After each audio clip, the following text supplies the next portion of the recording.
Hörmətli dostlar, sizi yenidən salamlayıram və keçən mövzuda üzərində durduğumuz təhsil məsələləri ki vardı, müasir təhsil problemləri adı altında qısa şəkildə ona nəzər yetirmişdik.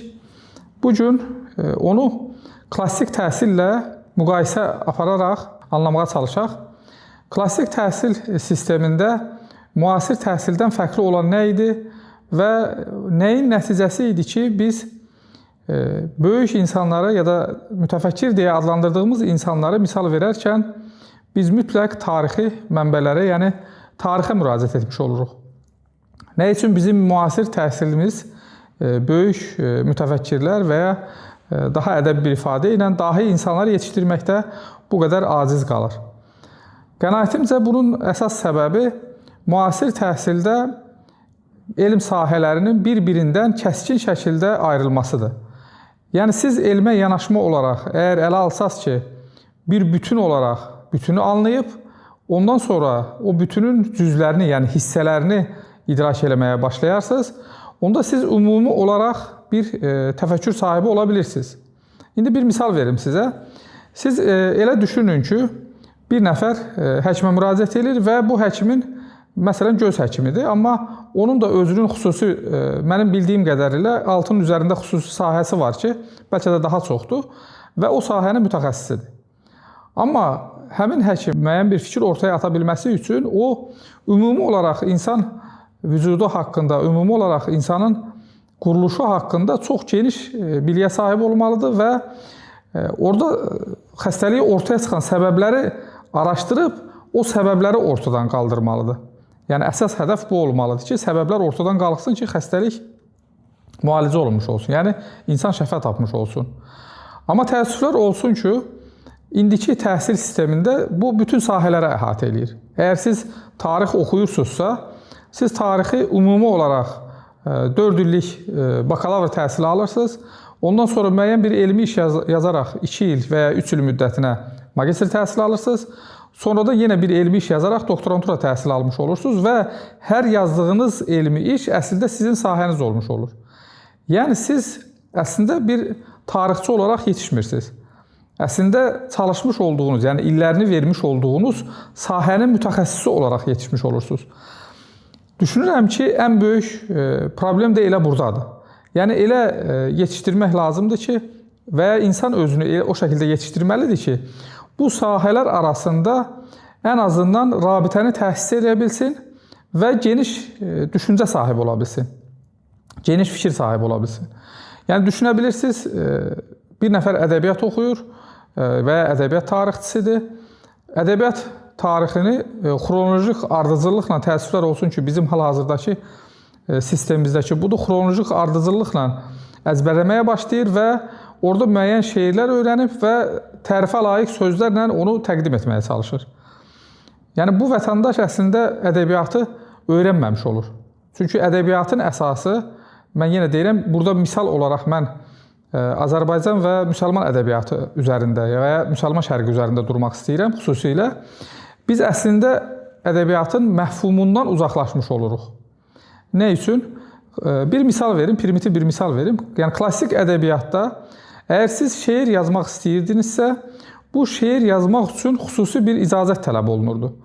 Yəni, hər kəs şeir yazmazdı. İcazətin isə əsli bir şəxsin, yəni şair olaraq, ümumi qayda olaraq bir şəxsin seyr-suluq ədabı olaraq adlandırılan müəyyən bir mənəvi tərbiyə mərhələlərini keçməsi idi. Diqqət edin, baxın, Nizami nümunəsinə diqqət edin. Demək olar ki, Nizaminin bütün əsərlərində, xüsusən son əsəri, şah əsəri olaraq tanınan İskəndərnamə əsərində biz görürük ki, Nizami bir insanın, bir fərdin kimin simasında olmağından asılı olmayaraq, məsələn, İskəndərnamədə İskəndər simasında müəyyən bir kamilləşdirmə və təkmilləşdirmə prosesindən keçdikdən sonra onu kamil bir insan nöqtəsinə gətirmiş, çıxarmış olur. Yəni, kamil bir insan məqamına yerləşdirmiş olur. Burada saydığımız kəlmələrin hər biri, yəni deyək ki, seyr-suluq kəlməsi və ya kamillik kəlməsi, hər biri özünün fəlsəfi və ya düşüncə altyapısını bilərək öyrənilə bilər yalnız.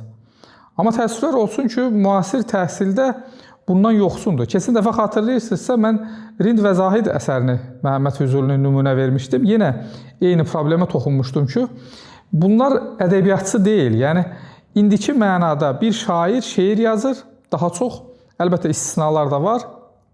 Amma o şeirin altında siz dərin hikmət və ya dərin mənalar və ya hansısa bir fəlsəfi dünya görüşünü demək olar ki, görə bilmirsiniz. Amma klassik müəlliflərimiz belə deyildi və klassik müəlliflərimizin əsərlərində siz eyni zamanda bir çox elm sahəsini əhatə etdiyini görmüş olurdunuz.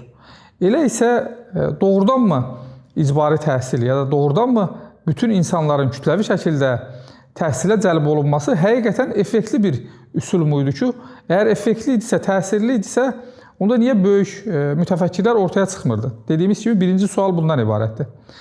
İkinci sual ondan ibarətdir ki, doğrudanmı siz bir bütünü öyrənməyi, yəni bir bütün dedikdə konkret olaraq nəyi nəzərdə tuturam? Təhsil almağa başlayarkən şərti olaraq biz təhsili dini və dünyavi fənlər olaraq bölürük. Yəni şərti olaraq deyirəm. Çünki bu fənlərin də öz aralarında bir-biri ilə çox rabitə halında olduğunu xüsusi olaraq vurğulamaq istəyirəm. Siz bunlardan hər hansı birini, məsələn, təsəvvürünüzə gətirirsiniz, siz İbn Sinanın əsərlərindən dini mətnləri çıxarsaz, İbn Sinadan yerdə nə qalar? Və ya Nizaminin əsərlərindən siz dini mətnləri çıxarsaz, yerdə nə qalmış olar? Ya Məhəmməd Füzulinin əsərlərindən dini mətnləri çıxarsaz, yerdə nə qalmış olar? Bu ikisinin vəhdət şəklində olmağı, yəni bir elm tələbəsinin həm dini mətnlər üzərində, həm də dünyavi elmlər üzərində mütəxəssis olmağı, ixtisas sahibi olmağı ən üstün olanıdır və ən lazım olanıdır. Əlbəttə, bu özlüyündə, bunu keçən dəfə də vurğulamışdım, bu özlüyündə böyük bir əxlaqi prosesi də əhatə eləyir. Yəni, bir elm tələbəsi eyni zamanda bir, indiki terminologiyani demək istəyirəm, bir əxlaq professoru olaraq da eyni zamanda yetişmiş olur. Yəni, burada sahə ayrımının çox da elə bir təfavütü olmamalıdır. Yəni, siz hansı sahədə təhsil alırsınızsa alın, yəni siz deyək ki, riyaziyyatçısınız, amma tarixdən və ya coğrafiyadan və ya dini elmlərdən bir xəbərsiz. Bu naqis qalmış olur, yəni nöqsan qalmış olur. Amma biz bir nümunədə, məsələn, Qəzzali nümunəsini verim sizə. İmam Qəzzali olaraq tanınan və təqribən orta əsrlərə ən çox təsir etmiş həm İslam aliminə, həm İslam aləmindən sonraki bir növ mədəniyyətlər köçü olaraq adlandıra biləcəyimiz, sonradan qərb dünyasına da çox geniş təsiri olmuş bir şəxs olaraq, əgər Qəzzalini biz ələ alsaq, orada nə qədər geniş sahələrdən, işte həm teolojik sahələr, həm fəlsəfi sahələr, həm məntiq elmi, digər bir çox elmləri əhatə etdiyini görmüş oluruq. Və bu kimi insanlara biz mütəfəkkir adını veririk. Hətta Nəsrəddin Tusinin elə əsərləri var ki, hələ də günümüzə qədər tam olaraq, məsələn, zifr elmi adlandırılan bir elm var ki, günümüzə qədər tam olaraq, yəni müasir elmin dırnaqarası inkişafında belə tam olaraq anlaşılmış deyil. Əgər bizə öyrədilən kimi müasir təhsil keçmiş insanlardan gələn və zirvə nöqtəsini təşkil etmiş olsaydı, bir daha deyirəm, biz keçmiş müəlliflərə və keçmiş tarixi abidələrə nümunə olaraq müraciət etmək ehtiyacı hiss etməzdik. Daha primitiv və anlaşılabilir bir şəkildə demək istəyirəm. Məsələn, Azərbaycan örnəyində biz Qız qalasının tam olaraq tarixini bilmirik. Əgər köhnələrdən qalan insanların ki, müasir elm bizi israrla bunu öyrətməyə çalışır ki, onlar çox geridə idilər, indi isə biz çox irəli getmişik. Onların əlindəki hansı texniki və elmi nailiyyətlər var idi ki, onlar 100 illərlə, bəlkə də 1000 illərlə qalan abidələr inşa edə bilirdilər. Amma bu günləri, bu günün insanının düzəltdiyi evlərə maksimum 50 il, 60 il, bəlkə də 100 il ömür qoyan çox az olur. O müddət ərzində onlar ortadan qalxır. Yəni, məqsəd nə idi ki, bilirsiniz, burada təkcə texniki və bilgi məsələsi deyil. Əlbəttə, bu da çox önəmli idi ki, siz Memar Sinanın əgər əsərləri ilə tanış olsanız, onun dühası qarşısında doğrudan da insan rəğbət etməməyi mümkün deyildir. Dinindən və dilindən asılı olmayaraq, irqindən asılı olmayaraq, hər kəs onun əsərlərinə böyük rəğbət hissi ilə yanaşır ki, 100 illər sonrasında belə ayaqda qala biləcək və 100 illər sonrasına belə işıq tutacaq bilək əsərlər yarada bilmişdir Memar Sinan. Yəni burada təkcə bu deyil, məsələ bundan ibarət deyil. Xatırlayırsınızsa, müasir təhsilinin ana problemi olaraq bunu önə çıxartmışdıq ki, insanlar daha çox və demək olar ki, istisnalar xaric 99% dünya mərkəzli və maddi mərkəzli və ya pul mərkəzli, kapital mərkəzli sahə olaraq görürlər. Yəni bu düşüncə ilə yaxınlaşırlar. Amma biz bu həmin misal verdiyimiz şəxslər daha çox bunun fikri altyapısında düzəltmiş olduğu əsərin qalıcı olmağı önəmli idi. Yəni faydalı və qalıcı olmaq önəmli idi. Yəni əldə edəcəyi maddi gəlir onun qalıcılığı və onun faydalılığının önünə keçmirdi.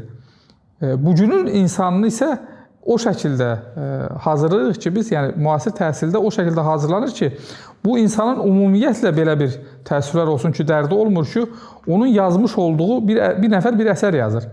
Görürsən, onun üçün maraqlıdırmı ya bir şey inşa eləyir, yəni bir memarlıq abidəsi inşa eləyir.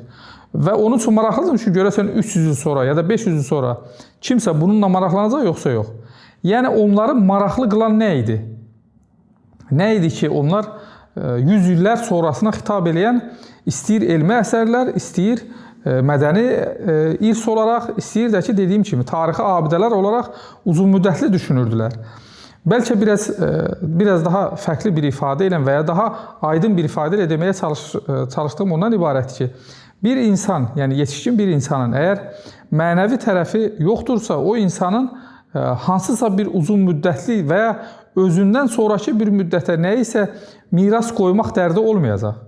Burada əsas boşluq bundan ibarətdir ki, klassik təhsil alan elm tələbələri əhatəli şəkildə dini və dünyəvi elmləri öyrənərək və daha çox onları mənəviyyatına əks elətdirərək, yəni yaşayaraq bunları qələmə alırdılar, yaşayaraq bunları düzəldirdilər. Onun üçündür ki, əsrlər boyu keçməsinə baxmayaraq, biz həm o əsərləri oxuyuruq, həm o abidələrlə tanış oluruq, həm də dediyim kimi, onların üzərində bir əsər yazmaq istəyəndə belə, yəni bu günləri görülən iş nədən ibarətdir? Çoxlu nizamşünaslar var, çoxlu nəsilmüşünaslar var, çoxlu füzulişünaslar var. Nə üçün çoxlu füzulilər yoxdur bəs? Nə üçün Memar Sinanın bir bənzəri və ya onun daha önünə keçə biləcək bir şəxs yoxdur? Bu məsələ çox ciddi məsələdir, çox dərin araşdırılması gərəkən bir məsələdir. Amma təəssüflər olsun ki, müasir elmlə məşğul olan ziyalılarımız ümumiyyətlə bu məsələni görməzdən gəlirlər.